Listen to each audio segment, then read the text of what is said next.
Hello, this is David Raciti, joined by Marco Lala and Michelle Lala, all of us with the investment sales team at RM Friedland.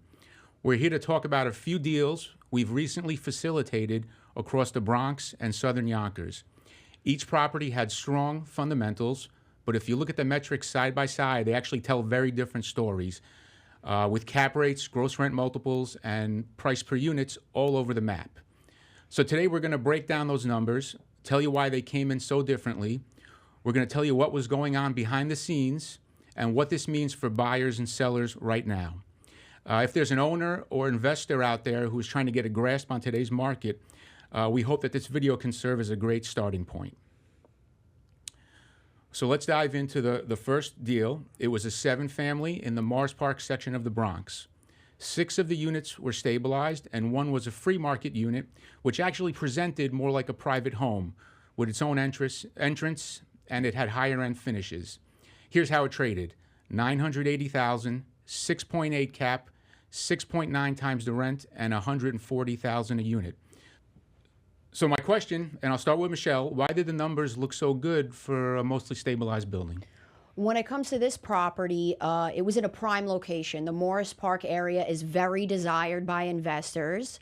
It was also a smaller property, which I think opens it up to more investors because it's less management intensive.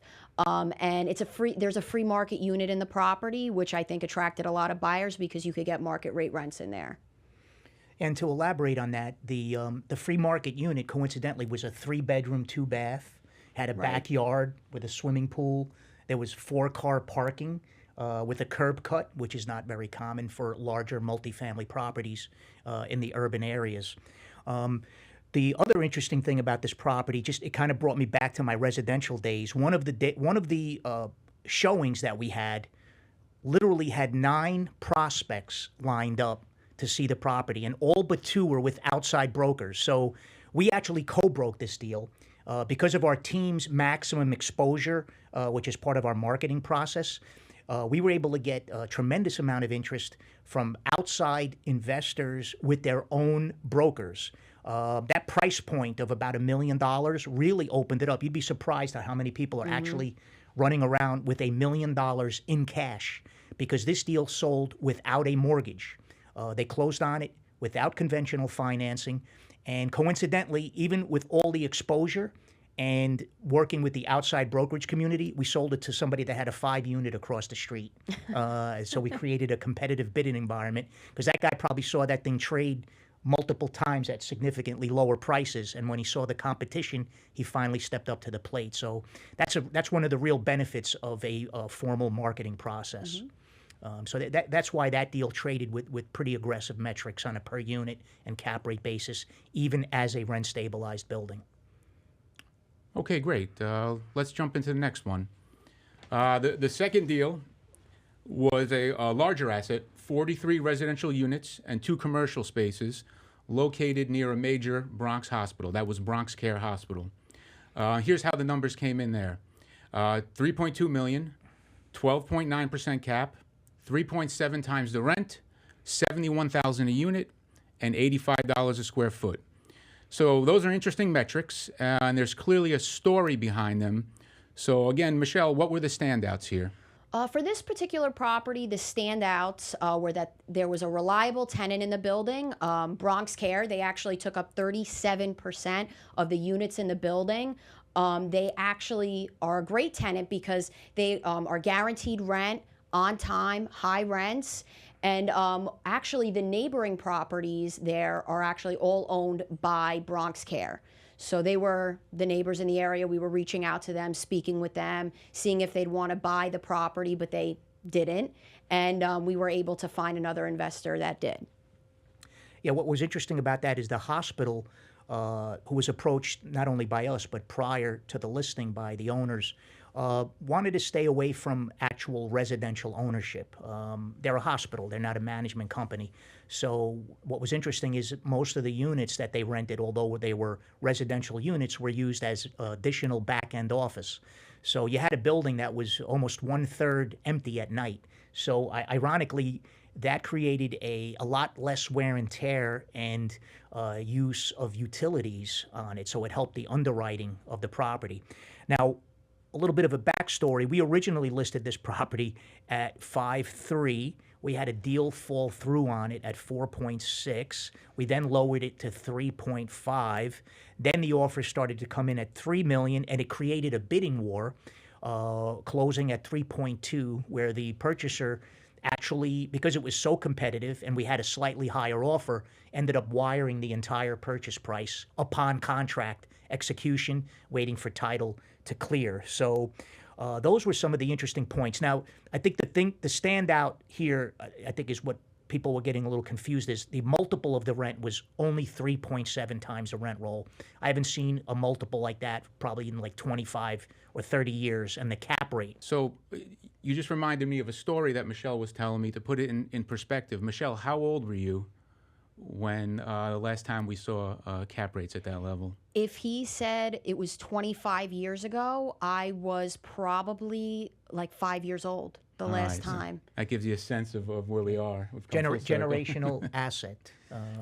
That's real estate Right. is measured in years. So the last deal was an entirely different animal. A 63-unit, completely free market asset in southern Yonkers. This one was in a great location, steps from the Metro North station. And here's where the numbers came in. 6.8 cap, 9 times the rent, $234,000 a unit, $233 a square foot. So same cap rate as a 7-family in Morris Park, but a much higher valuation per unit. So the question is, what's going on here? With this property, all the units in this building were free market, which is extremely desirable. This was actually a failed condo conversion. So this building has amenities that you would see in a condo building, like on-site parking, a sauna, the ability to put a gym in the basement. It's also in a great location. So if you're a tenant in there, you're very close to the Metro North. Overall, it's a great building. And actually, to add to that condo play, the building actually originally was YPH, Yonkers Public Hospital. So in that conversion, you're looking at a property that was not originally built as a multifamily, with all the strict requirements of a hospital. So you had poured concrete, fire suppression systems, sprinkler systems in there. And the first floor and the top floor were duplexed. So 1/3 of the building literally had 2 and 3 bedroom units with multiple baths, 2 egresses. The top floor had rooftop decks, and the bottom floor had, again, access both to the basement level and the first floor level, 80-car parking, double elevated. So this was a very unique situation. Now, the free market situation creates an opportunity where the rents are not encumbered by any rent guidelines. And another interesting nuance, at least for now, in Yonkers and in most of Westchester County, it skirts the good cause eviction law, so that the free market unit itself is not encumbered by the 5% plus the CPI increase and the required lease renewal of an existing tenant. So that is not applicable to this building, and that's what made it extremely valuable. Okay, great. So let's take a step back. We've got cap rates from 6.8% to 12.9%, gross rent multiples from 3.7 to 9, and price per unit from $71,000 to $234,000. Same market, same time frame, wildly different numbers. So the big takeaway is that metrics only tell part of the story. Without understanding each property's location, legal framework, operational realities, in-place income, risk profile, regulatory baggage, and/or tenancy, the numbers can be misleading. You can't just compare cap rates. You have to understand that there's a story behind every property and behind the income. So, Marco, final question.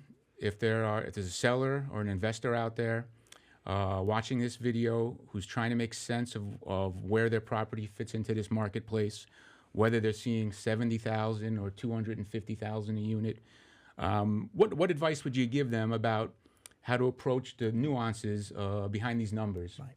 Actually, in addition to what we're doing is a lot of work on the back end for lenders that have loans that are either in default or very shaky.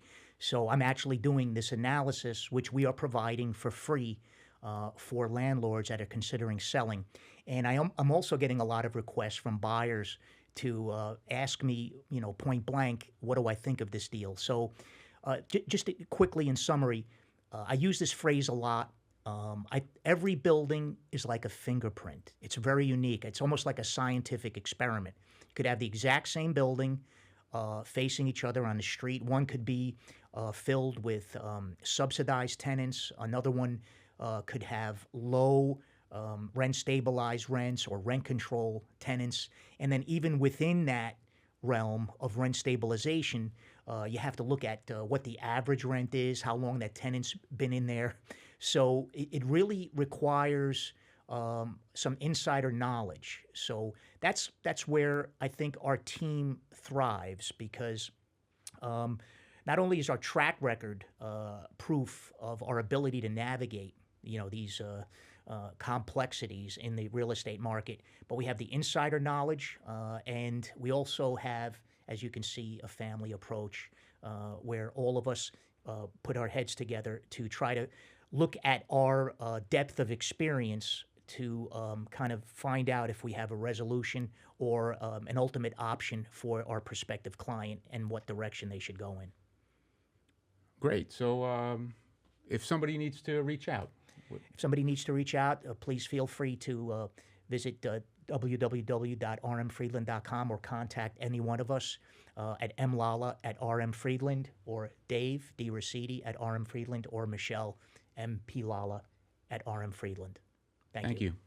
Thank you. I'm Marco Lala, and on behalf of Dave Raciti and Michelle Lala, we thank you for joining us today.